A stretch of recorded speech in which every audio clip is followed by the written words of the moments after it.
वेगवेगळ्या मागण्यांसाठी 9 ऑगस्टला एसटीचे कर्मचारी आंदोलन करणार आहेत। राज्यभर एसटी कर्मचाऱ्यांच्या विश्रांतीगृहांची आणि डेपोंची अवस्था अत्यंत वाईट आहे। कंत्राटदार आणि संबंधित अधिकाऱ्यांवर कारवाई व्हायला हवी अशी मागणी आता जोर धरतीये।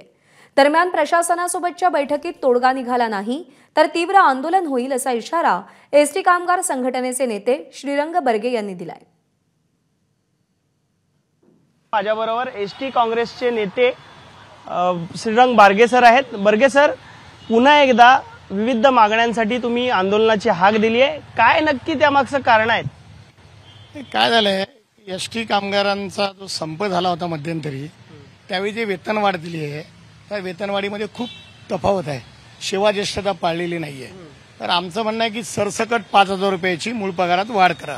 तुम्ही आंदोलनाची घोषणा केल्यावर बैठका देखील लावल्या जातात। उदय सामंत यांनी देखील नुकतंच सांगितलं की या संदर्भात आम्ही बैठक घेऊ, तर तुमचं म्हणणं काय नक्की? मुळात उदय सामंतांवरती आमचा विश्वासच नाहीये। त्यांच्या या वर्षभर बैठका सुरूच आहेत, त्यांच्यावर काय विश्वास? त्यांनी एक समिती नेमली, त्या समितीत 2 महिन्यात अहवाल देईल सांगितलं आणि मग वेतनवाढीचा प्रश्न निकाली करू। त्यामुळे उदय सामंत खोटं बोलतायत। मुख्यमंत्र्यांना जर पळ काढायचा असेल या विषयातनं तर त्यांनी तसं सांगावं, मग आम्ही 9 तारखेला दाखवू आम्ही काय करतो ते लक्षात घ्या। आपल्या मुंबई सेंट्रलच्या एसटीच्या विश्रांतीगृहामध्ये अनेक एसटी वाहक असतील, चालक असतील, यांची फार मोठी गैरसोय होते। समितीच्या निधीतून काम सुरू आहे, त्याचं उद्घाटन पालकमंत्री दीपक केसरकरांनी केलेलं आहे। त्यांचा हेतू चांगला होता, त्यांनी निधी चांगला दिलाय, पण ते काम वेळेत होत नाहीये।